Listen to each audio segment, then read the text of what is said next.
ஆண்டவர் நமக்கு கொடுக்கிற ஒரு நல்ல வாக்குத்தத்தம், அவர் சொல்ல ஆகும். கர்த்தர் சொல்ல ஆகும். இதுவரையிலும் இந்த சத்தத்தை கேட்கிற யாரோ ஒருவர் யாராவது ஒரு வார்த்தை சொல்ல மாட்டார்களா? ஒரு வார்த்தை சொல்ல மாட்டானா? இந்த சொந்தக்காரர் சொல்ல மாட்டாரா? இந்த அரசியல் தலைவர் சொல்லக்கூடாதா? இந்த மனுஷன் மட்டும் ஒரு வார்த்தை சொன்னா இந்த காரியம் நடந்துரும். இந்த மனுஷன் சொல்லவே மாட்டேங்கிறாரு, இந்த மனுஷன் எனக்கு சொல்லணும்னு நான் விருப்பப்படுறேன். ஆனா நான் நம்புகிறேன், கர்த்தர் இன்று வாக்கு கொடுக்கிறார், அவர் சொல்ல ஆகும், அவர் கட்டளை இட நிற்கும்.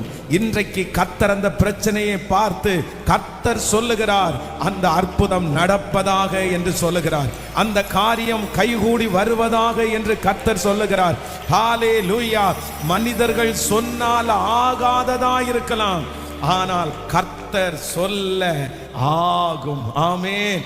எத்தனையோ பேர் சொல்லி